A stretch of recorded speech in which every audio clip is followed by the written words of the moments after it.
Welcome to 0 to 60. Matt McChesney. I am the owner and operator of 6 0 Football Academy and 6 0 Equipment. Played at the University of Colorado from 2004. 6 years in the National Football League on both sides of the football. That was his dream to play for Colorado. And McChesney grew up in Colorado, always wanted to be a Buffalo, has had a great career. I'm Matt McChesney. This is 0 to 60. That is Coach Prime. We're at the University of Colorado. Brother, thank you so much.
Welcome to 0 to 60. Happy Friday, everybody out there. I'm your host, Matt McChesney. Bailey's on the ones and twos. We have a lot to talk about here today. It'll be a quick show. Let's get in and get rolling and get it over with. Happy Friday, Matt. This is a great day to be here. Really, really happy here. Had a lot of great college football games last night. I'm just so happy that football is back, but it's game day for Colorado and Coach Prime here as they take on Georgia Tech tonight. Matt, let's dive right into it. Waste no further time. Discuss Colorado's keys to victory against Georgia Tech here. I'll go right off the rip. In my opinion, they got to establish the run game, establish a pass rush, and really see how Coach Livingston schemes Haynes King and boxes him and tries to stop the quarterback run. Matt, what are your keys to victory for Colorado against Georgia Tech tonight? It's about yards per carry because they're going to hammer the football. That said, when Haynes King throws the ball 30 times, they lose. So make him throw the ball. You've got to control the line of scrimmage. All the little things, the tangible things that you look for in week one. Yep. Limit mistakes. Try not to, commit a bunch of stupid penalties. No celebration penalties and taunting penalties and shit like we saw last year, especially from McKinley. Don't do that stupid shit anymore. You're too good of a player for that. Mm-hmm.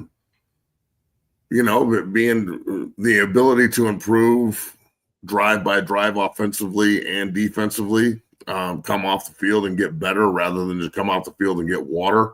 Yeah. All those little things that you're looking for, but then also let's really take advantage of the home field advantage. Like Folsom is a great home field advantage when it's utilized correctly.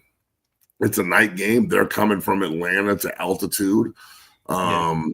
It looks like in Denver, Boulder area, it's a little hazy and rainy, and may get a little rain tonight up at the game. So, it's an opportunity for CU to go out and show the country that they're real. Yesterday's games were, I thought South Florida would beat Boise, and they whipped their ass. I took Nebraska over Cincinnati, and they had me stressing. So that was a nice little pickup on FanDuel. Thanks a lot. But this is a huge opportunity for Colorado to go out and really put their best foot forward. If they win this game tonight, you have to think that they're, in my opinion, they're 5-0 going into BYU, or 4-0. 4-0? It would be 4-0 going into BYU. Yeah. So if they win tonight, I think they're 4-0 nationally ranked going into BYU. BYU's in Folsom. It'll be a huge game. Maybe whoever wins that game plays in the Big 12 title. So, yeah, there's a lot of shit riding on this evening. So I'm very interested to see what Salter does. But mainly, I'm going to be just focused on what the offensive line is doing, how they're doing it, and if we're actually going to commit to the run game or not. And I didn't think we'd be able to go to this game because we play tonight, but Nick's out for the foreseeable future and he can't be on the sideline tonight. So I'm not coaching tonight. I'm with him. We're back to work on Monday. So I'll be able to watch the game in real time, which I don't like the fact that I can do that, but it is what it is. So, yeah, man, we've got a lot to watch and a lot to be critical of. And I'm not the only one. I bet you the Hall of Fame coaches in the meeting rooms tomorrow, when they watch the tape, even if they win and win well, they're going to find stuff to harp on and get better on. So the first game, win, lose, whatever, win big, lose big, win small, lose small. There's so much shit that has to be improved on after week one. And that is consistent with everybody in the country. Even South Florida, who looked awesome yesterday and won 34-7 over nationally ranked, Boise, who's out. They're out of it. They're done. They're going to need to go on a crazy run. Their season's over. All they can do is win the Mountain West. So, and they're not going to get in even if they win the Mountain West, because somebody will use that loss as a, why are we letting them in? They got hammered by South Florida. And if they win the Mountain West. Yeah. And if you're South Florida, you got an opportunity to go run the table and get in the playoff. That's what that win did for you last night. So, it's crazy what happens with just 60 minutes of football. But, as tired as we expect Georgia Tech to be tonight, I would anticipate that CU's conditioning will help them win. I would hope. For sure. Everyone looks like Jordan Seaton. I think we're going to win. Yeah, I cannot wait to see Jordan Seaton in this offensive line tonight, Matt. I want to kind of dive into that here. You've already kind of discussed it, but your expectations for the run game, you mentioned yards per carry. Do you expect Colorado to lean into the run game, help take pressure off Caden Salter? What do you expect Colorado's offense to look like against Georgia Tech coming out? Well, I expect them to go out and do their jobs. You know what I'm saying? There's got to be some kind of internal pride here from a perspective of, trying to win the football game up front. Yeah.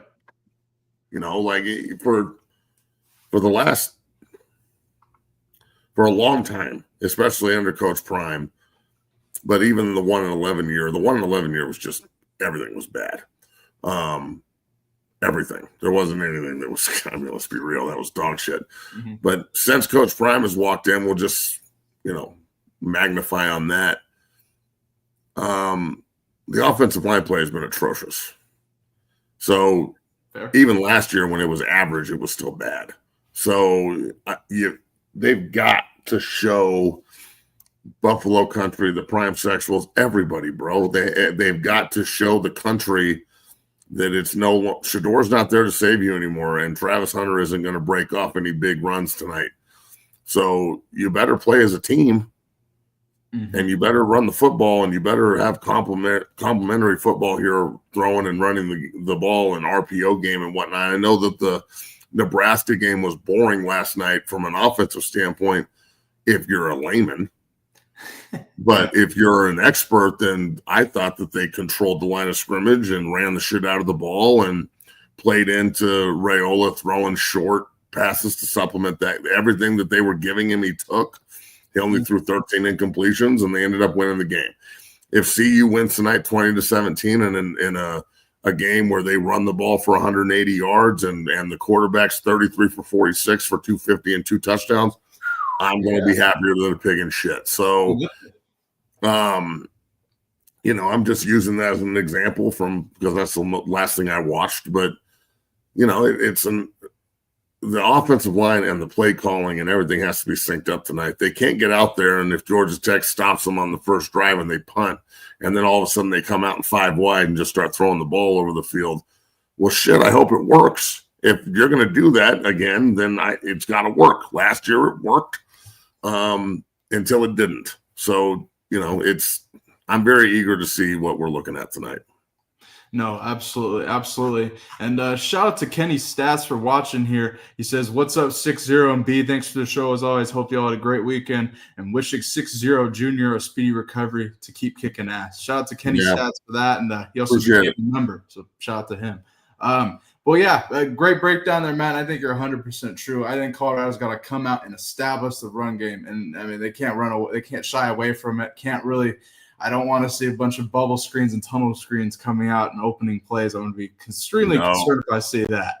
No, if they come out and start throwing screens immediately with no setup, I'm going to lose it. I'm going to be really pissed off. Yeah, I'm just going to be like, okay, so obviously I'm going to revert to obviously the coaches know something we don't know. Yeah, seriously. I hope Colorado. I don't know if that's the case. You know what I'm saying? Like, I think it's pretty self-explanatory what this team is. So we need to play into the strengths of the football team, please. Capitalize on the strengths. Yes, absolutely. Let's go to the defensive side of the ball. Matt, you brought it up. Colorado struggled with mobile quarterbacks over the last 2 years, and even last year too. Sawyer Robertson, I can go on and on about that. But what does Colorado got to do defensively to stop Haynes King? He's got a pretty good offensive line, 2 solid pieces there, a couple pieces around them. We know hard. Georgia Tech likes to run the ball. They like to pound the rock. What does Colorado got to do defensively to stop Haynes King? Look, he's going to break a run or two. So, number one, don't get down on yourself when they bust a run. Okay, he's going to break pocket. He's going to scramble. This is what the guy fucking does. Don't get all depressed about it when it happens. I want the defensive line to play their balls off. If the front 7 plays hard and they're rotating in and out, and Sammy Sachs and Arden and all these other freaks that we have up there can go out and do what they're supposed to do, then they should be able to rally and tackle and stop the screen game and stop the draw game and stop the quarterback run by staying in your rush lanes, not running around the quarterback, and hustling. Yeah. You know, last night, if Nebraska could have just tackled someone in the backfield or stayed in their rush lanes, that game's 20-3. But because they couldn't stop, and that guy did that to us last year too in Boulder. So that can't happen. You can't have everybody bailing out to cover and then no spy. Can't have that. We got to have a spy on the quarterback. That's a must. If that doesn't happen, then there's something wrong with the coaching, which I doubt because Livingston has got his shit together. So I really hope that they have worked on retrace. They've worked on, chasing the screens at proper angles, chasing the draws at proper angles, staying in your rush lanes when you rush, not running around the quarterback. When you run games, understanding that the penetrator is usually the problem, not the wrapper. If the wrapper's getting there, the quarterback's holding the ball too long. But once we do get in the backfield, don't be a fucking blind dog in a meat house, bro. Make a goddamn play.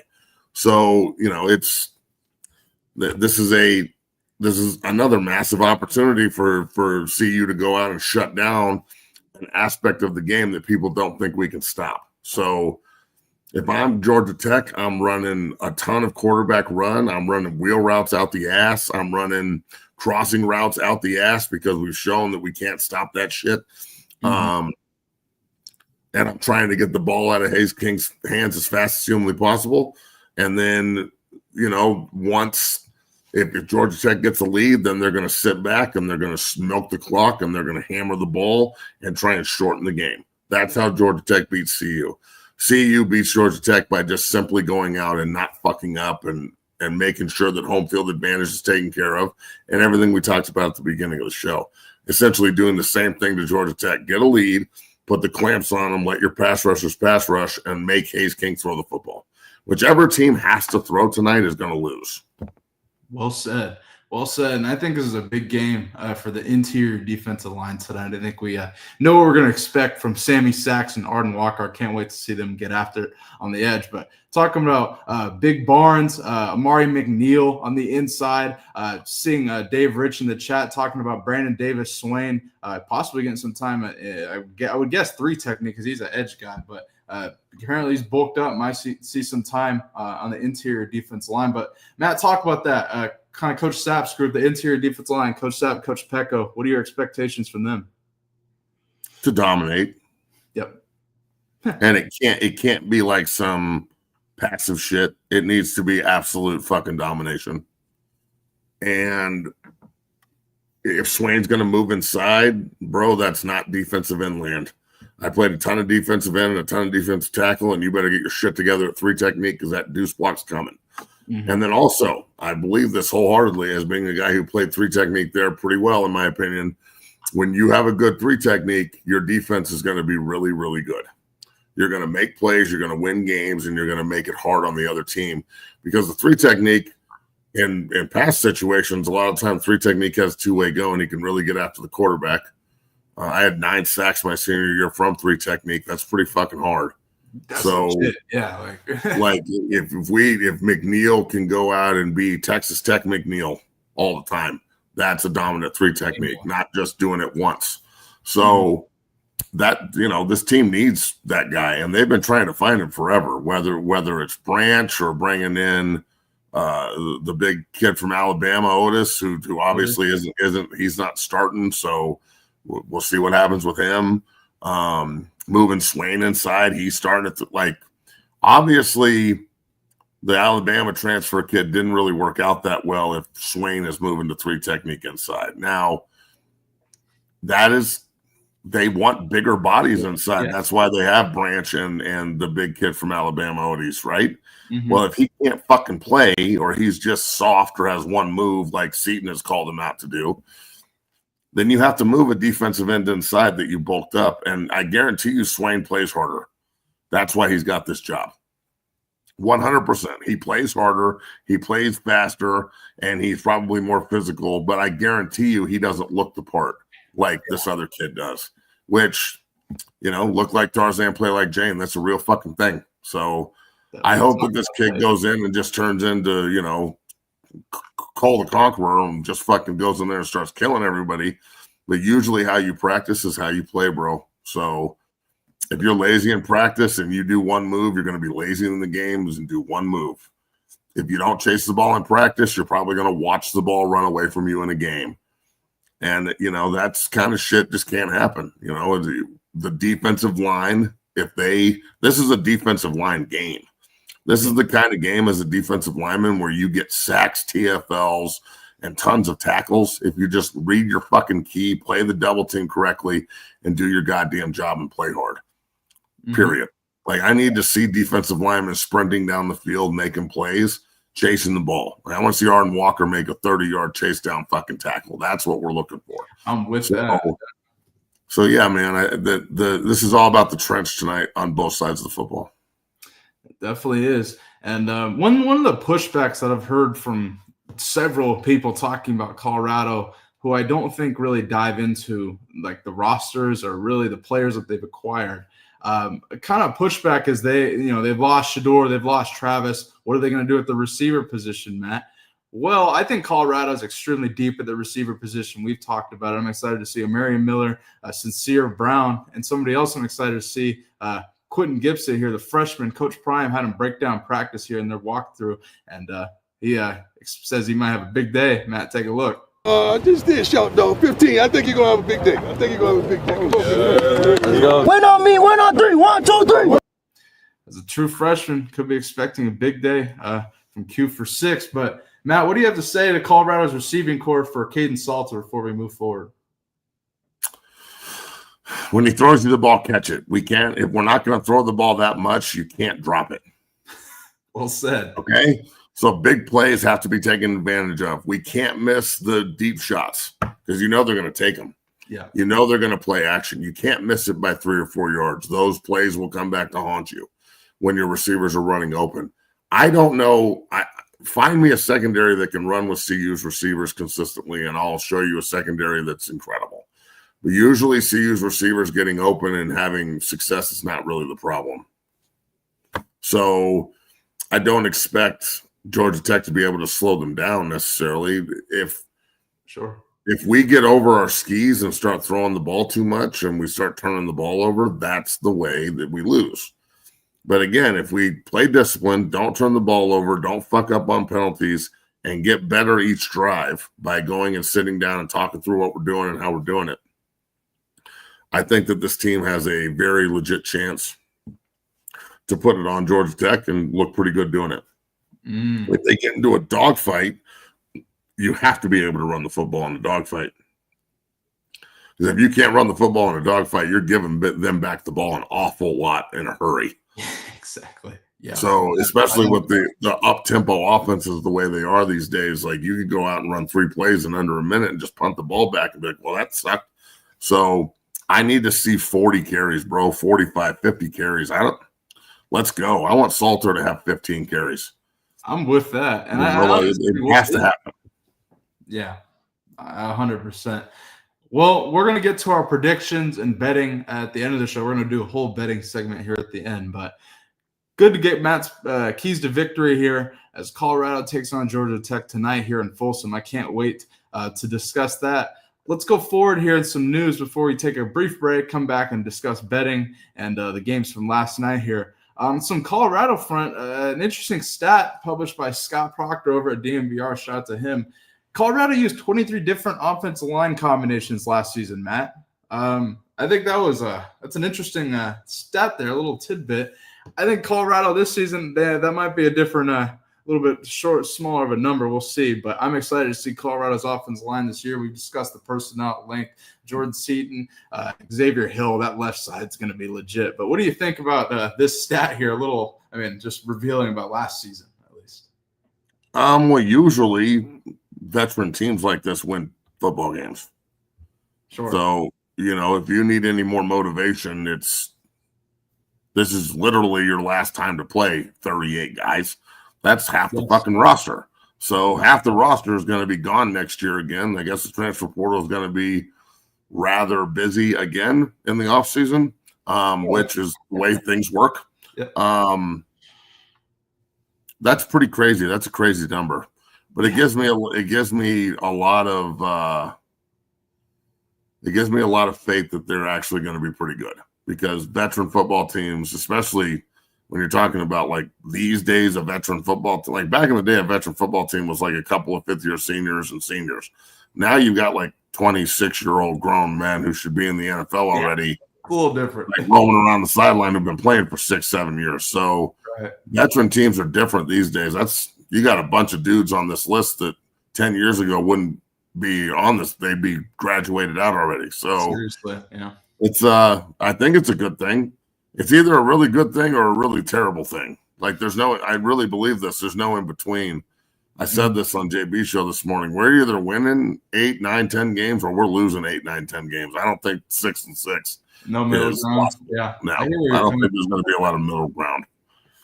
Well, I'm certainly optimistic. I know you are as well. High or low, I can't wait to see it this season and really tonight here against Georgia Tech. But that is an interesting stat coming out of Colorado's offensive line in 2024. Before we take a break, I have to discuss this with you. It's so ironic. I swear to God, we discussed this 2 weeks ago about Folsom Field and the smell and certain things that get passed around, Matt. Now, Coach Prime had an interview with Romy Bean and discussed a certain aroma he gets around the second quarter. Take a listen. Anything about Folsom, about this stadium that surprised you, that you didn't expect? Yeah. The smell of weed in the second quarter. It surprised the heck out of me. Like every game, I'm like, dang, like it seems like it's like a light up quarter. You know what I'm saying? So is this the quarter that y'all chose? Like, I'm serious, it's a TV timeout, it never fails, and I'm like, wow. What's going on? Because I've never been high a day of my life, so that's kind of new to me. That's a Boulder essential, I guess. Matt McChesney, what do you have to say to this? Well, look, to think that 80% of the roster doesn't smoke is naive. Sure. Guaranteed. Yeah. Guaranteed. Guaranteed.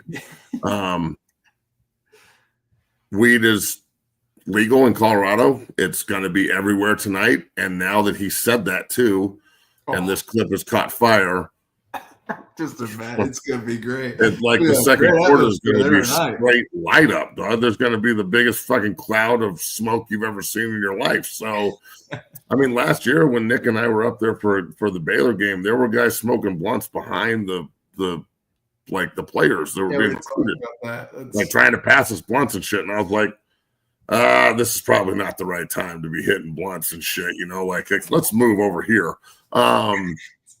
But yeah, bro, I mean, Coach Prime has to understand where he's at. I think he. That's what it is, dog. So yeah, dog. I don't. I partake daily, so I really don't give a shit.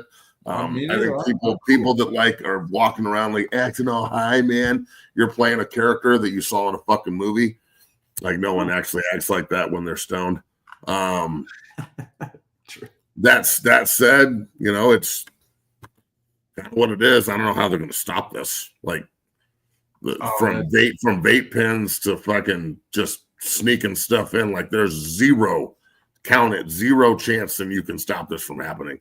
And Coach Prime, the reason everything happens in the second quarter is because they don't fill up the stands until the second quarter because they're all out tailgating and hitting bubblers and bongs and all that shit in the fucking parking lot. So, like Makes Folsom sense. is a huge party, and back in the day, you probably couldn't get away with this shit, but now it's just what it is, bro. It's lock the gates, and maybe we can get them boys from Atlanta contact high, and they get all lethargic, and we just run them out of the fucking building. Well, so I love your. But it's not bothering the players. I know that. I can guarantee you, it's not bothering the players. All the players are like, "Oh, I know that strain." I was just laughing, man, because we talked about that, and then I saw that. I was like, man, this is perfect. Before we're gonna take a commercial here, but since we don't have Ralphie the 6th to run out tonight, and Ralphie the 7th, they're still training, it's on the time of the animal, Matt. Remember we read? Motherfucker. I want to throw it back to last year about a Ralphie run during the second half of Colorado Kansas State. Got a little tired, and I wanted to throw that back here. We won't be getting to see this tonight, but I just wanted to just kind of show that here as we go to the break. What are your comments? I just thought our discussion about this 2 days ago was awesome. So, well, the DEI Buffalo has got to go, and they got rid of her. She sucked. It was the worst Ralphie ever, and at least they replaced him. At least they had the balls to replace the Ralphie. Right. Now, usually when Ralphie doesn't run, that's bad. Bad. What was that? Kansas State last year? It's so ironic. It's Kansas State, yeah. Yeah, and guess what happened? They lost. When he didn't run at BYU, what happened? Lost. I'm just telling you, these are things, and it's a jinx. And he's not running tonight, which gives me a ton of fucking stress over something that's so ambiguous and stupid. I'm getting stressed about some fucking Buffalo not running. So, look, just when you come back, I posted a picture of this on Twitter, what it's supposed to look like. Like, you know, it's supposed to be a 2-ton buffalo that's really intimidating that will eat your face. It's not supposed to be some little fucking, like, calf. First of all, why do you think maybe that's what it's supposed to look like? Right there. And the guys running are, like, holding onto their ass and their cowboy hats are flying off, not pulling around some 80-year-old dog that's dressed up like a buffalo. So whoever decided to put the baby out there, like, let's put a calf, like a baby buffalo out there in front of fucking 70,000 people and expect it to just start running around the field and acclimate. You're a fucking moron. Like, I wonder what granola motherfucker in Boulder decided that was a good idea.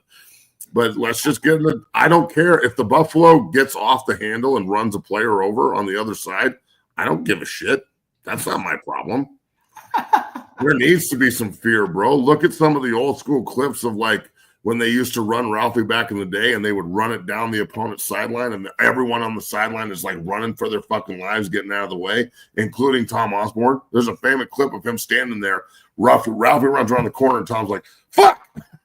and runs straight to the sideline because there's a 2-ton goddamn buffalo running at you. That's intimidating. The DEI buffalo that they busted out was not at all. It didn't scare anybody. All it did was just jinx the football team. So, well, the DEI buffalo, as you call it, Matt, is gone. And hey, look, this is a. Oh, no, it's someone else. Different visor, different everything, different tattoos, different person. But I appreciate you asking. Thanks for watching the show and being involved. Super chats and subs are open, by the way. Yeah, by the way, all those watching, we got a lot of people in the building right now. Go ahead and hit that like button, pound that like button, help us grow the channel here. We're almost at 17,000 here. So if you're watching and not subscribed, hit that subscribe button, hit that like button, and become a member of the Dungeon family here for only $2.99, the best $2.99 you ever spent in your life. Matt and I are going to take a brief break here, show our Matt Rule commercial. We'll be back in 2 minutes here, talk all things Colorado Buffaloes football, and talk betting here. Matt and I got a lot of bets, and I got a really, really good bet for the CU game that I want to share with you guys. I think it goes without saying here on the show, but we'll be back in 2 minutes, folks. Peace. Whether it's offensive linemen as they work combos and double teams and also pass pro and punch, I think the unique physicality of this is outstanding. So much so that you can use it for your shield on punt team or as you rush in the shield. There's so many different ways that we're using it. We get better a little bit every single day, and I just wanted to say thank you because I hadn't ever thought of this, and when I saw it, it made total sense, and we're doing a great job with it. So thank you, man. Go Big Red.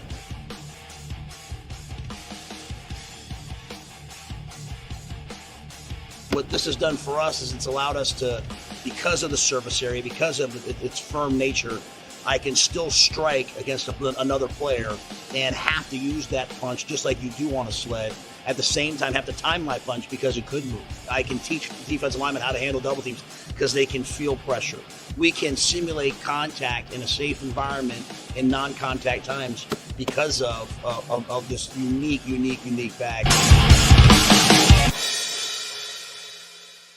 Welcome down here to the Lab 60 Football Academy, 60 Strength and Fitness. I am your owner and operator, Matt McChesney. I just wanted to let everybody know that 60 is now on Cameo. You can go on Cameo and request any tips for training, any offensive line, defensive line tips, recruiting tips.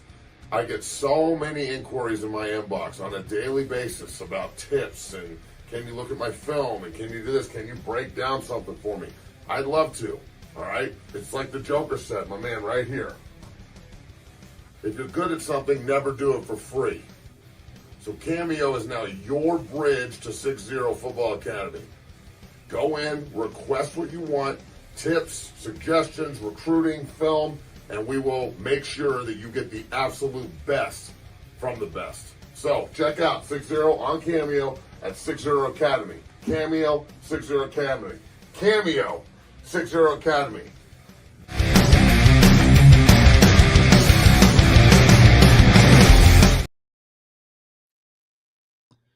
And we're back in the building. Hit that like button. Oh, man. Let's discuss Nebraska Cornhuskers here since you just saw the commercial. I know how much of a Dylan Raiola fan you are, Matt. And what do you think of him being like Patrick Mahomes? Like, I mean, it's crazy. I mean, it's insanity. I thought he played decent. It's a tough game, slower game, but I thought he played decent. But the Patrick Mahomes shit kind of threw me off a little bit, I think, with everybody else. What do you have to say about this? What do you think of it? I don't think Patrick Mahomes was that big of a fan as you see here. He seemed pretty pissed off. I think that this kid really needs to check himself, bro. Like you're just copying the fuck out of the best guy in the NFL, the guy that wins everything. I know you want to be him, but it's just so you're not. Right? Oh man! Mahomes has got to be sitting there. Do you think he's flattered that this kid is copying everything he does, or do you think he's taken back? I think he's pissed. I'm not gonna lie. He looks not happy about it. I will say. Well, why would he be pissed about it? It's just a kid that idolizes him and wants to be like him. Sure, but I'm sure they have a relationship. It's not like Raiola's a schmuck. No, he's not a schmuck. It's just odd. That's what I'll say. It's certainly odd. He definitely just play it. I mean, I think judging by what I saw last night, Mahomes was just annoyed about being there in general. He left early. So that is true. I think that he was just I didn't play at Nebraska or Cincinnati. Why the fuck am I here? Yeah. But if he wouldn't have gone, that would have been a story. Why didn't Mahomes go in Kansas City to watch Raiola? They're supposed to have a relationship. Now, look, he literally does every mannerism that Mahomes does. That's We'll put it like this: if Raiola doesn't become a professional quarterback, he's going to become a professional stalker. Stalker. Like he's real, bro. This is some stalker shit. This is like studying the tape to learn his mannerisms, not play like him. And he didn't play bad last night. He was one of the reasons they won. I don't buy into this Rayola's sorry shit. Like, I thought his stat line was really effective, and he didn't turn the ball over, and they won the game 20-17. And Nebraska has lost every close game they played in the last fucking 15 years, pretty much. That is true. Yes. So the fact that they didn't blow last night and they won a close game against a competitor that you can try and minimize all you want, but you sound like an idiot when every time somebody doesn't, when you pick somebody to win and then they don't and they suck afterwards. What does that say about your ability to pick? Maybe you're picking emotionally. I picked Nebraska to win last night because I thought they would, and they did. I'm not rooting for them. I like money. Dumb fucks. So again, it's you don't like bet on games based on your emotions. That's not betting. That's true. Like I can still want somebody to win and not like every time CU plays, I don't bet them to win. Mm-hmm. That's fucking crazy. Yeah. They're not going to go undefeated. Like sometimes you just have to read the tea leaves. So look, is it fucking cringe? Yeah, a little bit. But at the same time, bro, I think it's also paying tribute to his favorite player. So I really don't have that much. I really don't know if I have that much of a problem with it at all. I think it's a distraction at this point, to be honest with you. I think it's going to be a distraction, but I don't think it is what it is. Like he ain't gonna change it. He won't be around Mahomes again this whole year. Like it was a one-time thing. They go back to Lincoln and try and win football games. I mean, they play like Houston Baptist next, so I'm fucking sure that's going to be a real. They'll probably put up 50. I hope they put up 50. Shoot. Well, speaking of Matt Rule, I'm curious on your position on this. Matt Rule is starting a podcast. He's calling it House Rules, and nice.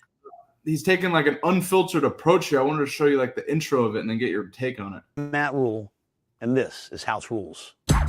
Yo, cuz.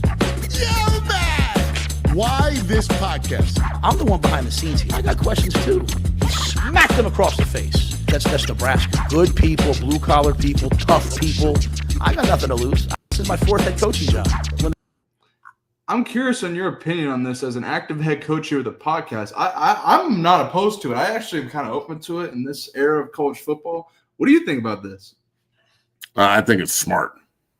Yes. Yeah. I think it's really smart. I think it's smart to put yourself out there. I think it's smart to do this when nobody else is doing it. I think that the perception that like, oh, this is cringe. You may think it's cringe, but if he connects with the generation that he's trying to connect with, which is probably not the generation that thinks it's cringe, that it worked.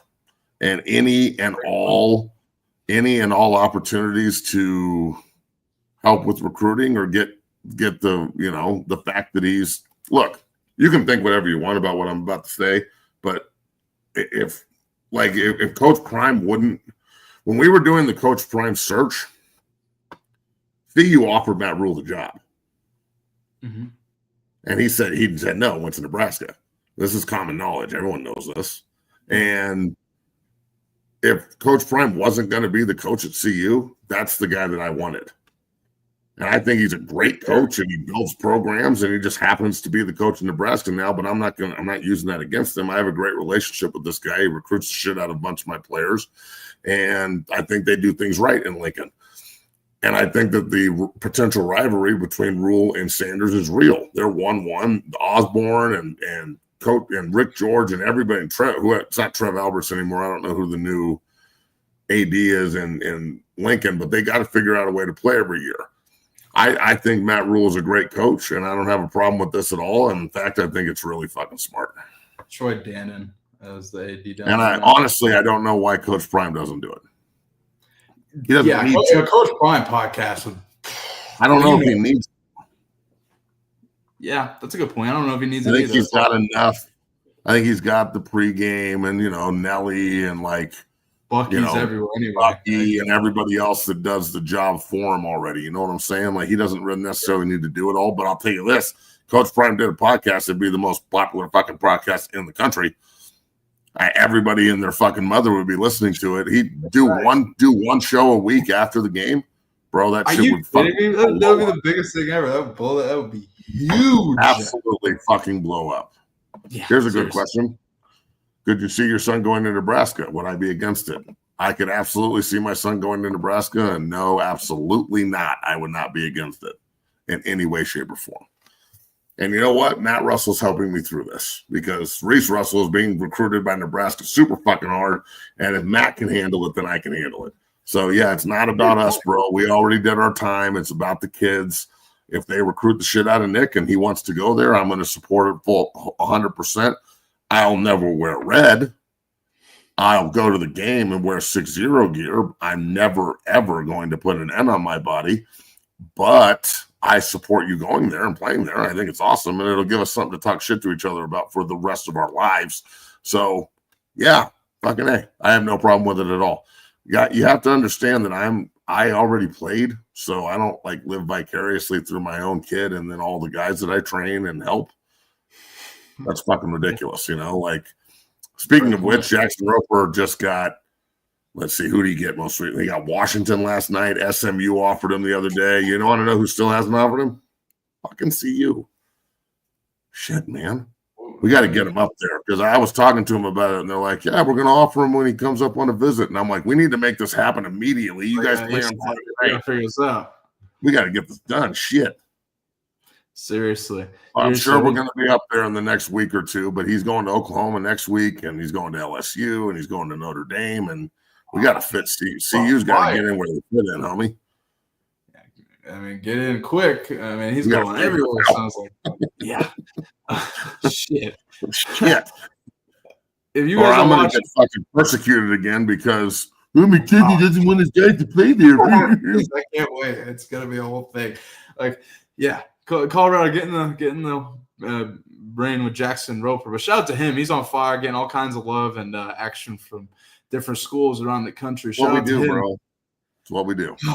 Man, Matt, it's time. Time to talk betting here on this show as we close it out here. Interesting movement here. I'm not actually too surprised by this, but Colorado versus Georgia Tech here. The line's down to 3.5. Maybe they will watch the show and see you bashing them. God. All right. Thanks for watching, Mark Will, but you know what you're doing. Appreciate it, bro. Matt, Colorado, Georgia Tech's down to 3.5 now, so that's an interesting development. Your lips get chapped because of all the dick you suck. Just wondering. Seriously. Totaled at 51.5. I mean, that's been down a bunch from what it originally opened at here a month ago. But Matt, I've already placed a bet here. I talked about the under on the show and how I really like the under. I still like that. I think it's gonna be a slower game. Both teams, I think, are gonna try and pound the rock here. Especially if you mentioned the conditions are going to be kind of muggy, maybe a little rain. That makes me excited too. But give me Colorado money line. I'm with you, Matt. I don't know if you're on that, but I think Colorado absolutely has all the tools to take out Georgia Tech at home. I think Georgia Tech coming from Atlanta, like you mentioned, up to the altitude. I think that's going to play a huge part in their performance, to be honest with you. Give me Colorado money line. I like it. Look, I think that CU wins the game.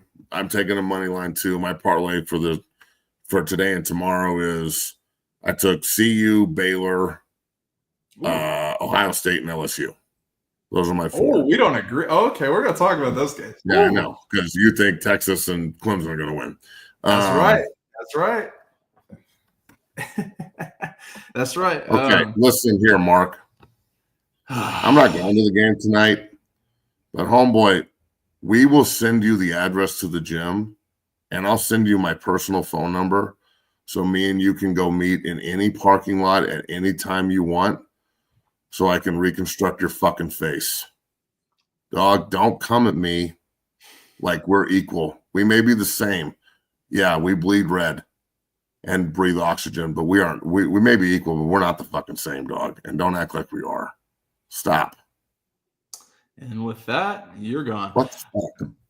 I don't get it. Let's move forward. I got Any Colorado fucking money line you in fucking want to meet in, dog. I would love. There's nothing I want more in life than to put my hands on someone that deserves it. Nothing. I have been waiting for so long. I have so much built up aggression and tension inside of me. I would fucking love to pummel your motherfucking ass and just leave you in the goddamn parking lot. And whenever you want to do it, homie, please reach out and let me know, and I will give you whatever information you want. 10470 South Progress Way, Parker, Colorado. I'll be at the gym tomorrow at 2 o'clock for a meeting. At 3 o'clock, when we're done with the meeting, I would love for you to be in the gym. Please come on down. Woo! Yeah, fuck around and find out. I got Colorado money line and the under. I parlayed those two. I think it's a nice little bet there for the Colorado game. I dig that. I'm with it. I think I really think Colorado is going to pound the rock here. We've been talking about it all offseason. They seem to have put a lot of intention in the players they brought in and the coaching staff and hopefully the schematics in running the football. I hope to see that tonight. I also like Michigan State against Western Michigan at home. I think they're going to really get it done. I got them at 20.5. It's up to 21.5 on FanDuel. I also like Wake Forest and Jake Dicker in their opening game against Kennesaw State. They got offered the transfer quarterback. He's bounced around. He was at South Carolina last year backing up Lenore Sellers. He's their quarterback, and I like them. I had them at 17.5. It's up to 18.5 now. Those are my picks for today. Matt, you got any other games for today you like? I like the Michigan State, Western Michigan that you brought up. I think that'll be a competitive game for a half. I really look the Auburn Baylor game. I think is going to be a dogfight. Like I really do. I think Baylor's going to be a really good team this year, and I think they're going to surprise some people and maybe be there at the end with one of those teams where we're like, man, could they fuck around and get in the Big 12 title game because there's no division, so they're going to have to figure it out. But yeah, Baylor's a good football team, and I think that they have a lot of potential this year. Returning quarterback, went 8-4 last year, turned it around after being like 3-9 the year before. So they're on the up. I think they get a huge win over Auburn. And look, I understand Auburn will probably have better players because they're in the SEC. Although I think things have kind of leveled out the transfer portal. Hugh Freeze is their coach. And anything that Hugh Freeze puts his name on, in my opinion, is a disaster waiting to happen. So in no way, shape, or form do I think that Auburn is going to be any good this year. They're probably going to be 5-7, 6-6, and Hugh Freeze is going to be gone. They can't put up with that too long. Remember when Auburn could have hired Coach Prime and didn't because they didn't like how much social media he did? You remember that? How fucking dumb are they? I don't get it. There's a lot of things I don't understand coming out of Auburn. I didn't bet this game, Matt, but I really like Baylor. This is a team that I think in the Big 12 will certainly be competitive. Like you mentioned, they got Sawyer Robertson, the quarterback, coming back, and he really gets a whole offseason to develop in their system here. He kind of was placed in early, didn't have a lot of time to develop in the prior offseason. I'm excited to see him. I talked with voice of the Baylor Bears, John Morris, the assistant AD down there. I had him on my show a few months ago. Got everything I heard out of their camp. They're really high on their season here. Like you mentioned, Auburn's got to travel to Waco, and I think that's going to play a part in it as well. And Hugh Freeze, man, I hope him golfing in the recruiting season and the offseason doesn't come back to bite him in the ass. But in this game, I would take Baylor in this game all day at home. Yeah, I'll take Baylor. And look, I don't like Hugh Freeze as a dude. I think he's a fucking hypocritical idiot. So. That's just me. I'm sure that there's like some Auburn fan in here that wants to fight too. Well, let's go to tomorrow's games here. That'll be a hell of a game. I can't wait. Football, first game kicks off at 6 p.m. Eastern here, so I can't wait. Start tomorrow, Texas and Ohio State. This line has certainly shifted here around this afternoon since even when you discussed it with Coach JB this morning, Matt. This line now, Texas is 1.5-point favorites here. Ohio State's been actually 1.5-point favorites for the last 6 days or so. Texas actually opened up as favorites, and it's kind of shifted. Now it's shifted back to Texas here. I love Texas in this game, Matt. We've discussed it. I think Arch Manning sitting behind Quinn Ewers the past 2 seasons, getting developed in Sark's system is going to pay dividends for him, and I think it's going to show week 1 in Columbus against Ohio State. Give me Texas money line. Matt, who you got? I think Ohio State's going to run them. Woo! I bet it's 10. I think Ohio State's going to be pumped up to defend the shoe. I think they're going to be pissed off that everybody's picking Texas to go into fucking Columbus and win. I mean, look, if they were playing at a neutral site, maybe I would go with Texas, but they're not. They are playing in the fucking shoe. And last year, I watched a bunch of people be like, Tennessee could go into Ohio State and win, and they went in there and got fucking rolled, dog. Rolled. They got beat the shit out. I know the team's not the same, but to assume that Ohio State didn't go out and reload instead of rebuild is super naive. When's the last time they had a bad football team? So I think that Texas is special, yes.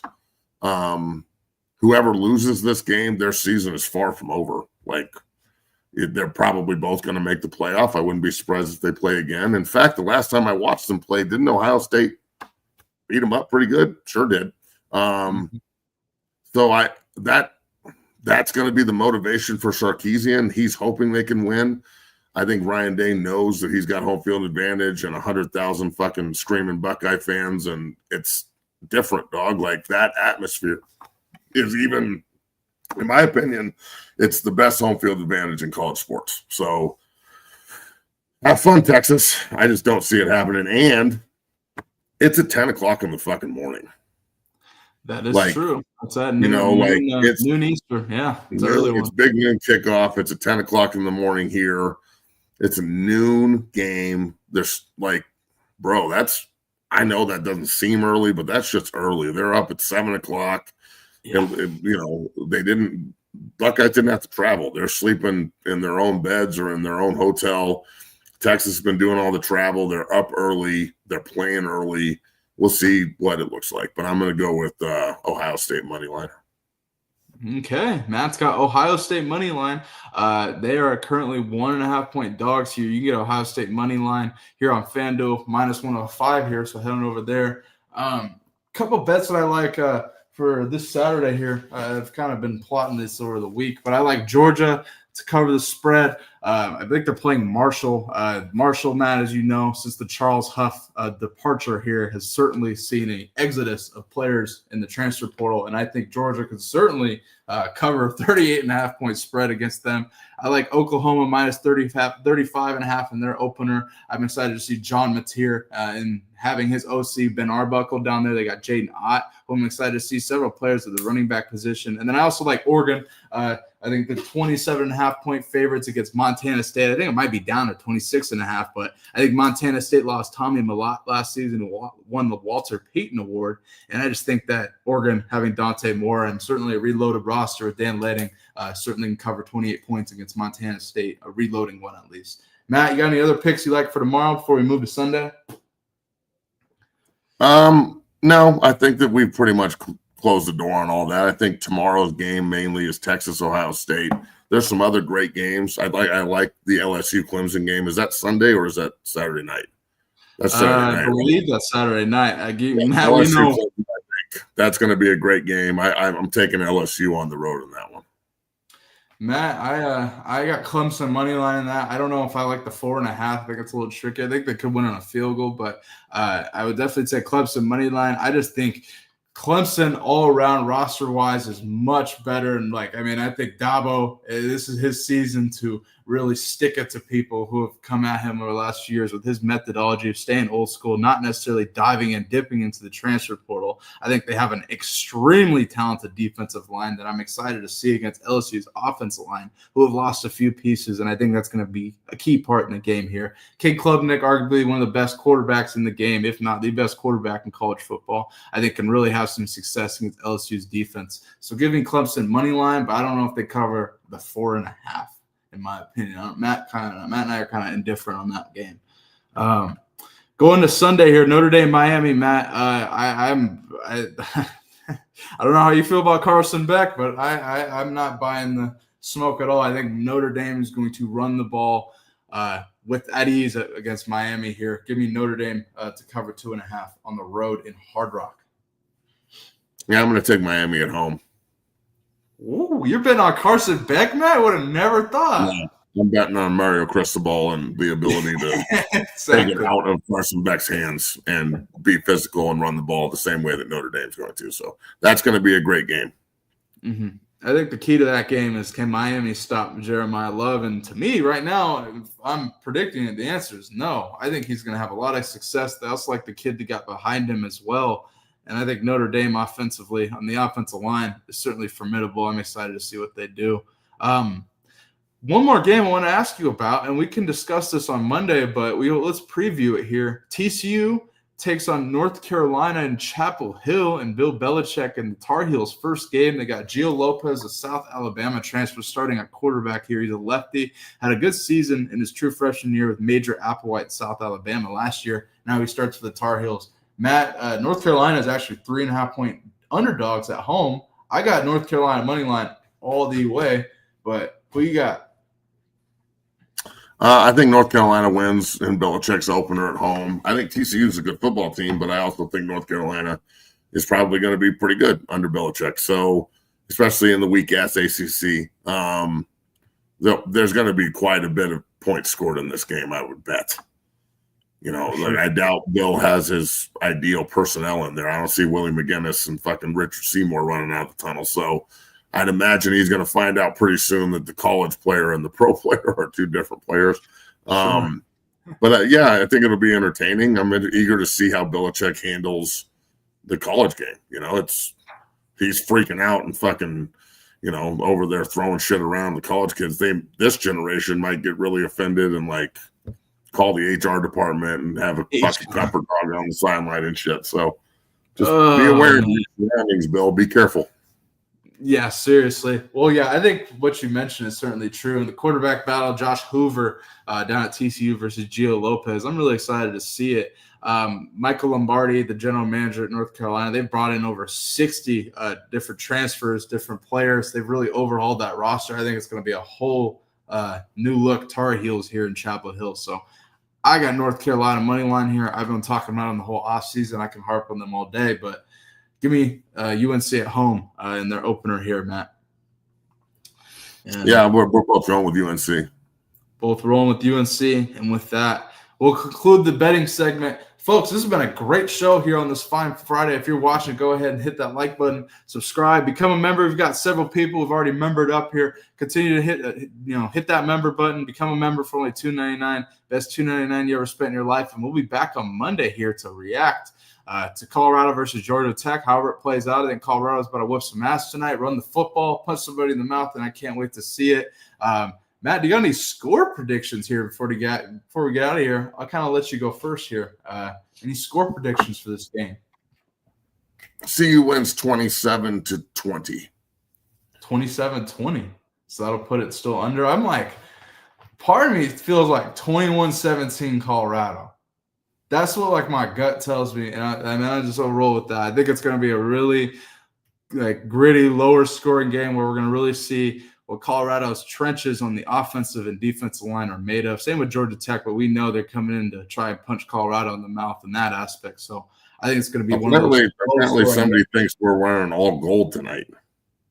Well, we're not wearing all. It's gold, black. They're wearing gold helmets. Yeah, gold helmets, black tops, and gold pants. We're wearing traditional to honor Coach Mack this evening. Yeah, it's going to be nice. We got a Mac patch on the jersey. It's really clean, nice. Very distinguished. It's super fucking classy. We'll talk about it on Monday. But yeah, that's that. So I got to go pick up my kids. So I'm going to be like Micah Parsons and get the fuck out of here. Great way to end it. We'll see you on Monday, folks. Go Buffs. Peace.